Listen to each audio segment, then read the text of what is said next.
आज आगे देखेंगे मृत्यु दुख से छूटने का उपाय। वेद मंत्र है अथर्ववेद के, ओम अकामो धीरो अमृतः स्वयंभुः रसेन तृप्तो न कुतश्च नो नः तमेव विद्वान् न विभाय मृत्यो आत्मानं धीरम अजरम युवानम। शब्दार्थ है अकामः कामना रहित, धीरः धीर धृतमान सर्वज्ञ। परमात्मा के गुणों के विषय में इस मंत्र में बताया गया है कि परमेश्वर कैसे हैं, और इस मंत्र से और ऐसे हम ईश्वर की उपासना करने से मृत्यु दुख से कैसे छूट जाएंगे। तो कह रहे हैं कि जो परमात्मा कामना रहित है, यदि हम परमेश्वर की उपासना करेंगे, ईश्वर के गुणों को धारण करेंगे, तो हम भी अनावश्यक और हानिकारक जो कामनाएं हैं उससे रहित हो जाएंगे, क्योंकि परमेश्वर कामना से रहित है। श्रेष्ठ कामनाएं परमेश्वर भी करते हैं।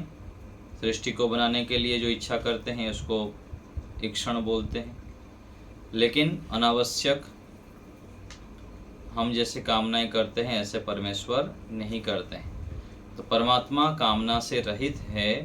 जब हम परमेश्वर को अकाम मानकर, कामना रहित मानकर उपासना करते हैं, तो हम भी दुर्गुण, दुर्व्यसन आदि जो दोष है और इसके कारण जो कामनाएं होती है उससे रहित हो जाते हैं। धीरः परमेश्वर धीर है, धृतमान है और सर्वज्ञ है। धीर अर्थात क्या होता है? धैर्य। जैसे बल को बलवान कहते हैं, ऐसे धृतिमान कहा गया कि परमेश्वर भी धृतिमान है, धैर्य रखते हैं। हम तो धैर्य खो देते हैं, अलग अलग परिस्थिति में हम धीरज हार जाते हैं और दुखी हो जाते हैं, परेशान हो जाते हैं, खिन्न हो जाते हैं, प्रतिक्रिया दे देते हैं। ये क्यों होता है? अल्पज्ञता के कारण। किंतु परमेश्वर सर्वज्ञ हैं, सब कुछ जानते हैं, ज्ञान से परिपूर्ण हैं, इसलिए परमेश्वर धीर हैं, धैर्य रखते हैं। और हम भी जब अपने ज्ञान को बढ़ाते जाते हैं ईश्वर की उपासना से, अपने पुरुषार्थ से और साधना आदि के माध्यम से वेदादि शास्त्रों को पढ़ते हैं, तो हम भी जितना जितना ज्ञानवान होते जाते हैं उतना धैर्यवान भी हो जाते हैं। धैर्य, कोई प्रतिकूल व्यवहार कर दिया हमारे साथ, बड़े बड़े दुख कष्ट बाधाएं आ जाते हैं, तो वो भी हम सहन कर लेते हैं और वहाँ पर स्थिर रहते हैं। तो परमात्मा कामना रहित है, धृतिमान है, सर्वज्ञ है और अमृतः अविनाशी सदा मुक्त हैं। हम आत्माएं भी अविनाशी हैं, हमारा नाश कभी भी नहीं होता है, लेकिन ये जो शरीर है उसका नाश हो जाता है। और परमात्मा सदा मुक्त हैं और हम बंधन से युक्त हैं। हम तो मुक्त नहीं है ना। मुक्त तो वह है कि जब जहाँ चाहे वहाँ चले जाएं, जिस क्षण चाहे वहाँ चले जाएं। बहुत सारी जगह पर हमारे मुक्ति भी है, बंधन नहीं है हमारे ऊपर। हम कहीं जाना चाहे, यहाँ से दूर जाना चाहे, 1000 किलोमीटर दूर, कई हजार किलोमीटर दूर भी हम जाना चाहें, विदेशों में जाना चाहे तब भी हम जा सकते हैं। लेकिन पशु चाहे तो, एक कुत्ता यदि चाहेगा कि मैं जाके 100 किलोमीटर दूर घूम के आऊँ, कहीं बाजार में घूम के आऊँ, कहीं दूसरे शहर में जाऊँ, तो नहीं जा सकता है, वो बंधन से युक्त है। तो हम कुछ मात्रा में स्वतंत्र है, मुक्त हैं, किंतु पूरा जो चाहिए हमको वो मुक्ति हमारे पास नहीं है। हमारे पास ये बहुत सारा बंधन है। एक सीमा तक जा पाते हैं, कई बार पैसा नहीं होता है अथवा कहीं पर सामर्थ्य नहीं होता है, डर भी लगता है कि वहाँ जाएंगे तो कैसे होगा, इच्छा रहती है। लेकिन जब हम ईश्वर की उपासना करते हैं, जो परमात्मा अविनाशी हैं, सदा मुक्त हैं, उनकी उपासना करने पर हम जब मुक्त हो जाते हैं, इस शरीर से रहित हो जाते हैं, तब जहाँ चाहे वहाँ जा सकते हैं। ऋषि दयानंद जी लिखते हैं कि स्वेच्छापूर्वक विचरता है। मुक्ति में जीवात्मा कहीं भी जाना चाहे वो जाना आना आराम से कर लेता है, कहीं बंधन नहीं है। और सबसे बड़ा बंधन ये शरीर है, और इस शरीर के कारण कितने सारे कष्ट, बाधाएं, दुख, पीड़ा आदि है हमारे पास। तो परमात्मा अविनाशी है, सदा मुक्त है। तो मुक्ति की उपासना करने पर हम भी मुक्त हो जाते हैं। स्वयंभू स्वसत्ता में पर निरपेक्ष। तो परमात्मा अपने आप में पूर्ण है, वो किसी की सहायता नहीं लेते हैं। हम तो परमात्मा की सहायता के बिना, दूसरे की सहायता के बिना कुछ भी नहीं कर सकते हैं। हमारे पास दूसरे की सहायता की आवश्यकता होती है, दूसरे का सहारा लेना ही पड़ता है। बिना सहारा लिए यहाँ पर जीवन जीना बहुत अधिक कठिन हो जाता है और संभव ही नहीं है, असंभव ही है। दूसरे की सहायता तो लेना ही पड़ेगा। स्वयं यदि हम खेत में जोना चाहे और गाय की सेवा करना चाहे, दूध पीने के लिए, कपड़ा पहनना है, तो स्वयं हम खेती करके कपास उगा के करेंगे तो कितना समय सामर्थ्य नष्ट हो जाएगा। जीवन जीना ही मुश्किल है यदि स्वयं हमको छोड़ दिया जाएगा एक जगह पर, और आप ही स्वयं करना, स्वयं खाना, दूध पीना है तो गाय की सेवा करो, गाय को खिलाने के लिए जोतो, कपड़ा पहनना है तो कपास लगाओ। तो ऐसे विचार करके देखें हमारा जीवन कैसे होगा। संभव ही नहीं है, असंभव ही। तो कितने लोगों की सहायता से हमारा जीवन चलता है, कभी उनको धन्यवाद करते हैं मानसिक रूप में। और माता पिता, गुरुजन, साथी, मित्र और कितने लाखों लोगों के सहयोग से, करोड़ों लोगों के सहयोग से हमारा जीवन चल रहा है। जो घर हम बनाए हैं, घर स्वयं बनाना पड़ जाए तो मिट्टी, लेबर सब करके, जो मिट्टी का घर बनाते हैं ना, बांस आदि लाके, तो उनको पता है कैसे करते हैं। तो थोड़े क्षण के लिए हमको विचार भी करते रहना चाहिए, समय निकालकर, कि कितने लोग हमारे जीवन के निर्माण में सहयोगी है। यहाँ दर्शन योग धाम में बिल्डिंग बन रहा है, यहाँ पर वानप्रस्थी रहने के लिए, और कमरा जो है, कितने लेबर दिन रात लगे रहते हैं। यदि उनका सहयोग ना हो तो कैसे बनेगा ये। आजकल मशीन आदि आ गया है, लेकिन फिर भी मनुष्य के सहायता के बिना होता ही नहीं। ऐसे बहुत सारे काम। तो परमात्मा स्वयंभू है, दूसरे की सहायता नहीं लेते हैं, स्वयं अपने काम स्वयं कर लेते हैं। लेकिन हम परतंत्र है, दूसरे से सहायता लेते हैं। और परमेश्वर कैसे हैं? रसेन तृप्त, आनंद से तृप्त हैं, परिपूर्ण हैं परमेश्वर। और हम आनंद के लिए तरसते रहते हैं, सदा दुखी, परेशान, हताश, निराश। तो परमात्मा की उपासना करेंगे तो हम भी सदा आनंद से युक्त रहेंगे। ऐसे परमेश्वर है। कुतः चन, कहीं से भी न ऊ न, परमात्मा कहीं से भी न्यूनता नहीं है, पूरा पूर्ण है परमेश्वर। पूर्णमदः पूर्णमिदं पूर्णात् पूर्णात् मुदच्यते, ऐसे बोलते हैं ना, परमात्मा पूर्ण है। तो पूर्ण की उपासना करेंगे तो हम भी पूर्ण हो जाएंगे। और अधूरे जितने हैं, अधूरों की उपासना करेंगे तो हम भी अधूरा ही रहेंगे। संसार की जितने ही व्यक्ति हैं, वस्तु हैं, स्थान हैं, इनकी यदि हम उपासना करेंगे तो हम क्या हो जाएंगे? हम भी, उनके अंदर सामर्थ्य नहीं है वैसे, तो हमको पूर्ण करने में, हमको पूर्ण रूप से सुख शांति देने में वो समर्थ नहीं है। इसलिए हम इनकी उपासना करते हैं, संसारिक वस्तुओं की, व्यक्तियों की, फिर उसमें अपूर्ण रहते हैं, दुखी रहते हैं। तम एव, उस ही, धीरम अजरम, धीर अजर, धीर अर्थात आ गया, उस परमात्मा धैर्यवान है, अजर है, कभी जराजीर्ण नहीं होते हैं, वृद्ध नहीं होते हैं। युवानम, सदा नूतन और जवान है परमेश्वर। जैसे हम युवा लोग होते हैं, सदा उत्साहित रहते हैं, प्रसन्न रहते हैं और कोई भी काम कर लेते हैं, ऐसे ही परमेश्वर भी सदा युवक रहते हैं और उत्साह से युक्त रहते हैं, कभी दुखी नहीं होते। और आत्मानम सर्वव्यापक, भगवान को विद्वान जानने वाला, परमात्मा को यदि सर्वव्यापक रूप से जानता है, जो इस प्रकार से जानता है, वो मौत से नहीं डरता है, मृत्यु से डरता नहीं है।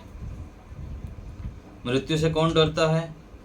जो परमेश्वर को स्वरूप को नहीं जानते हैं, परमात्मा की न्याय व्यवस्था को नहीं जानते हैं, परमात्मा की उपासना नहीं करते हैं। और दूसरे एक बात बताते हैं कि माता पिता के पास जाने के लिए कौन डरता है? अपने माता पिता के पास जाने के लिए, उनसे मिलने के लिए कौन डरता है? जो गलत काम किया हुआ रहता है, चोरी किया हो, कोई गलत काम किया हो, छल कपट किया हो, अन्याय आचरण किया हो, अधर्म आचरण किया हुआ हो, तो माता पिता के पास जाना से डरते हैं, माता पिता के पास भी रहना नहीं चाहते हैं कि रहूँगा तो मैं गलत काम नहीं कर पाऊंगा। तो ऐसे ही जो परमात्मा की आज्ञाओं का पालन करता है, मृत्यु के बाद फिर परमात्मा की ओर मोक्ष हो जाएगा अथवा दूसरे शरीर में जाना पड़ेगा। तो जो पुरुषार्थी है, ईश्वर उपासना करता है, ईश्वर विश्वासी है, वो मृत्यु से डरता नहीं है।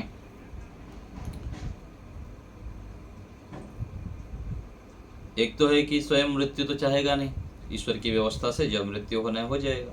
मान लीजिए 80-90 साल 100 साल हो गया, खाट में पड़ गया और बड़े बड़े बीमारी हो गई, तब भी वह घबराएगा नहीं। ठीक है, जो कर्तव्य कर्म था, जिंदगी भर में बहुत अच्छे कार्य किया, अपने कर्मों को ईमानदारी पूर्वक किया, पुरुषार्थी बना रहा, तो वह घबराएगा नहीं, वह निश्चिंत होकर मृत्यु को स्वीकार कर लेता है। तो परमात्मा को हम इस रूप में मान के उपासना करें। इस मंत्र को भी ले सकते हैं। इस मंत्र को उपासना में हम अभी थोड़ी देर बाद प्रयोग करेंगे, ध्यान जप करेंगे ना, इसको याद कर भी कर लेंगे आप। उच्चारण जिसको नहीं आता मेरे को बोलेंगे तो उच्चारण भी करा दूंगा। इस मंत्र को ऐसे बोलते हैं, अकामो धीरो अमृतः स्वयंभुः रसेन तृप्तो न कुतश्चनो नः तमेव विद्वान् न विभाय मृत्युः आत्मानं धीरम् अजरं युवानम्। अकामो धीरो अमृतः स्वयंभुः रसेन तृप्तो न कुतश्चनो नः तमेव विद्वान् न विभाय मृत्युः आत्मानं धीरम् अजरं युवानम्। तो ये बहुत अच्छा मंत्र है, इसमें परमेश्वर के बहुत सारे गुण दिया गया है कि परमेश्वर कैसा है। तो हम उपासना करते समय भी पूरा श्रद्धा भाव से जब परमेश्वर स्मरण होकर समर्पित होके समर्पण करके जब इस मंत्र के एक एक पद को लेते हैं और निरंतर ऐसे उपासना करते हैं तो ईश्वर हमें अपने गोद में ले लेते हैं और मृत्यु दुख से पार कर देते हैं। धीरे धीरे हम अमृतत्व की ओर बढ़ते चले जाते हैं। आगे देखते हैं, उसका अर्थ दिया है हिंदी में, वह सर्वथा कामना रहित, स्वयं की कोई इच्छा नहीं, पर जीवों की भलाई की इच्छा रहती है परमेश्वर की, और धीर है, अमर, कोई मरते नहीं है, स्वयं अपनी सत्ता से विद्यमान है, आनंद से आप्लावित और हर तरह से पूर्ण है। उसी धीर, अजर, सदा एक रस रहने वाले आत्मस्वरूप को जानने वाला मृत्यु से नहीं डरता है। तो ऐसे जो परमेश्वर को जानता है, उपासना करता है, वो मृत्यु से डरता नहीं है। कोई वैज्ञानिक इस मृत्यु भय से छुटकारा नहीं दे सकता, नहीं पा सकता।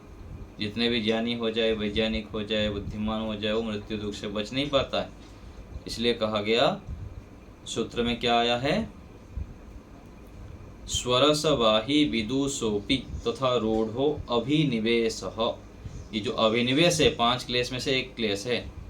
तो इसमें कह रहे हैं ऋषि की सामान्य विद्वान ज्ञानी तो छोड़िए, विशेष बुद्धिमान व्यक्ति भी, विद्वान भी इस मृत्यु दुख से बच नहीं पाता, बहुत डरता है, उससे भयभीत हो रहता है। तो 5 क्लेशों से छुटकारा नहीं दे सकता, वैज्ञानिक नहीं दे सकते, कभी ना पा सकते हैं। वो तो परमात्मा ही कर सकते हैं, परमात्मा के सानिध्य से ही क्लेशों से छुटकारा हो सकता है।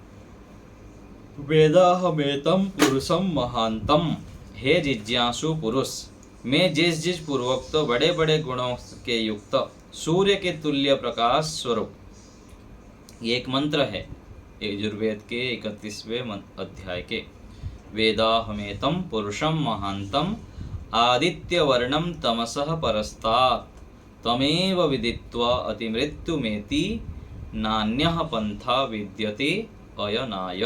ये मंत्र है। तो इस मंत्र में क्या कहा गया है, हे जिज्ञासु पुरुष, मैं जिस इस पूर्वोक्त बड़े बड़े गुणों से युक्त, जो आदित्य वर्ण हैं, सूर्य के समान हैं, महान हैं, उसको क्या कह रहे हैं, सूर्य के तुल्य प्रकाश स्वरूप अंधकार और अज्ञान से पृथक वर्तमान स्वरूप से सर्वत्र पूर्ण परमात्मा को जानता हो, उसी को जान के आप भी दुखदायी मरण को उल्लंघन कर सकते हो। कोई विद्वान ज्ञानी व्यक्ति इस प्रकार से कहता है कि जो परमात्मा इतना महान है, ऐसे परमात्मा को मैं जानता हूँ, और उसी को जानने पर भी तुम लोग भी उसको जानो। उसको जब जान लोगे तब आप भी मृत्यु दुख से पार हो सकते हो, उल्लंघन हो सकते हो, मतलब उससे दूर हो सकते हो, अमृतत्व को प्राप्त कर सकते हो। इससे भिन्न मार्ग अभिष्टतान मोक्ष के लिए विद्यमान नहीं है। इसलिए ईश्वर की उपासना करनी चाहिए, जो हमको दुखों से छुड़ा सकता है। इतना महान परमात्मा है, ईश्वर का ध्यान प्रत्येक दिन करना चाहिए। इससे बहुत अधिक लाभ होता है। ऋषि मुनि लोग भी किए, वेदों में बार बार बताया जाता है। और आज भी कोई तनाव से मुक्त होना चाहता है, बहुत अधिक दुख कष्ट बाधाओं से युक्त हो जाता है, तो फिर जाता है दौड़ दौड़ के, कहीं ध्यान करो, कहीं भगवान की उपासना करो, कहाँ से चैन मिलेगा। तो पहले से करें, और जिनको पता है वो अधिक से अधिक करें, ईश्वर की ओर बढ़ें, ईश्वर की उपासना करें, तब बहुत अधिक लाभ हो सकता है। तो परमात्मा के सानिध्य से ही हम मृत्यु दुख से, बंधन से, कष्ट बाधाओं से हट सकते हैं और जीवन को सुख शांति प्रसन्नता ऐश्वर्य आदि से युक्त कर सकते हैं।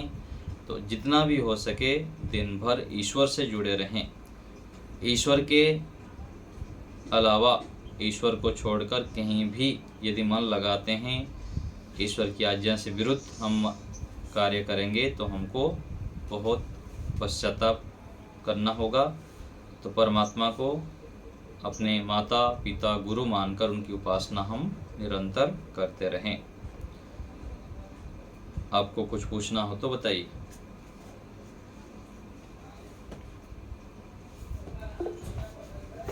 जी बताइए। जी आचार्य जी नमस्ते। आचार्य जी अजर मतलब? जर मतलब होता है जराजीर्ण हो जाना, उसमें जीर्णता आ जाती है ना, वृद्ध हो जाते हैं जब। तो अजर अर्थात परमात्मा कभी भी बूढ़ा नहीं होते हैं, जीर्ण नहीं होते हैं, सदा युवा ही रहते हैं। और धृतिमान मतलब धैर्य वाला? परमात्मा सदा धैर्य रहते हैं। कोई गलत काम करें, जितना भी उनको डांटे, परमात्मा कितना लोगों का उपकार करते हैं संसार का, फिर भी लोग उनको डांटते हैं और गलत गलत शब्द बोलते हैं, उनकी निंदा करते हैं कि परमात्मा तो बड़ा अन्याय कर दिया, मेरे को ही सारा दुख कष्ट दे रखा है ना। जी है। फिर भी परमेश्वर धैर्य रखते हैं, चलो कोई बात नहीं, समय आने पर संभल जाएगा, ऐसे करके बार बार परमात्मा क्षमा कर देते हैं। धन्यवाद आचार्य। ठीक है, तो परमात्मा एक रस रहते हैं, सदा एक रस, उनमें कोई भी न्यूनता कमी नहीं है। हमारे अंदर तो न्यूनता कमी आदि हो जाते हैं, लेकिन परमेश्वर में कभी भी कमी नहीं है। तो हम जब पूर्ण परमात्मा की उपासना करेंगे, जो पूर्ण है, किसी प्रकार से कमी नहीं है, तो हम भी पूर्णता की ओर बढ़ते जाएंगे। तो ईश्वर को अपने सर्वस्व मानते हुए निरंतर उनकी उपासना हम करते रहें, क्योंकि परमात्मा संसार की पालन कर रहे हैं, रक्षा कर रहे हैं, और हमारा भी निर्माण वही किए हैं, हमारा शरीर, इंद्रियां आदि। तो ऐसे विचार करें कि परमेश्वर कितने महान हैं, हमारे लिए कितने उपकार कर रखे हैं। बार बार इन सब उपकारों को देखते रहें व्यवहार में। वृक्षों को देखें, पहाड़ पर्वत को देखें, शरीर की रचना को देखें। जीवन चल रहा है, तुरंत मृत्यु हो जाती। कितना सारा धन संपत्ति इकट्ठा करके रहे, बल के लिए कैसे कैसे लोग काम करते रहते हैं, फिर एकाएक जीवन खत्म हो जाता है। तो इन सब व्यवहारों को जब देखते हैं तो परमात्मा की ओर बढ़ने में, उनमें अत्यंत श्रद्धा प्रीति उत्पन्न करने में सहायता होती है। और कोई बात किसी को पूछना हो तो बताइए। नमस्ते माता जी।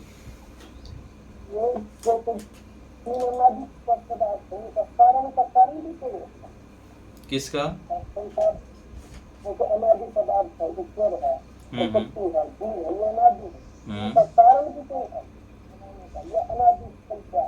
हाँ, अनादि पदार्थ जो होते हैं ना, कोई भी पदार्थ होते हैं, तीन कारण होते हैं ना, उपादान कारण, साधारण कारण और निमित्त कारण। हाँ, तो कारण जो है इनके आत्मा, मूल प्रकृति और ईश्वर। ईश्वर तो अपने आप में है, उनको कौन बनाएगा। तो और आत्मा और प्रकृति, इनका भी कोई कारण नहीं है, क्योंकि उत्पत्ति इनको ना अनादि बोलते, ना आदि है ना अनंत है। किसी भी पदार्थ की जब उत्पत्ति होगी तो तीन कारण होना चाहिए, तो इनका कोई कारण नहीं है, इसलिए ये अनादि कहा जाता है। ठीक है, और अनंत, विनाश का कोई कारण नहीं है। विनाश जब करते हैं तो उसका भी कोई कारण नहीं, इसलिए वह अनंत है, उसका अंत भी नहीं होता। ठीक है,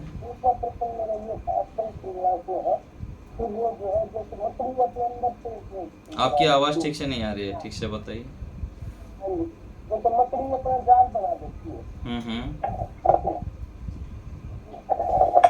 ठीक है, मकड़ी जाल बना देती है जैसे। तो वो मकड़ी जाल बनाती है, तो वो अपने आप अंदर से ही बना देती है, और वो जो ऐसे ही रेशम का जो कीड़ा है वो रेशम अपने आप बना देते हैं। कैसे? मतलब जैसे वो तो शरीर की रचना है ना, परमात्मा अलग अलग शरीर में उस प्रकार से रचना का सामर्थ्य दिए हैं। जैसे मयूर है ना, मोर होता है ना, मोर होता है तो क्या करता है, पंख को खोल देता है, तो उसके शरीर की रचना उस प्रकार से है। तो अलग अलग रचना परमेश्वर ने कर रखे हैं कि इस शरीर में इस प्रकार से क्रियाएं होंगे। जैसे वो बनाते हैं तो ईश्वर की कृपा से ही वो, ईश्वर की कृपा तो है ही, मतलब कृपा इस प्रकार से है कि उस प्रकार शरीर की रचना कर रखे हैं, परमात्मा की व्यवस्था है। अच्छा, व्यवस्था के आधार पर ये बना हुआ है, ऐसे हमको समझना चाहिए उसमें। अच्छा, भगवान ने ऐसे रचना कर रखी है, रेशम के कीड़े में भी, जी, सभी शरीरों में उस प्रकार से रचना है। तो परमात्मा की रचना व्यवस्था से ये सब हुआ है, ऐसे कहना चाहिए। ठीक है, धन्यवाद। ठीक है।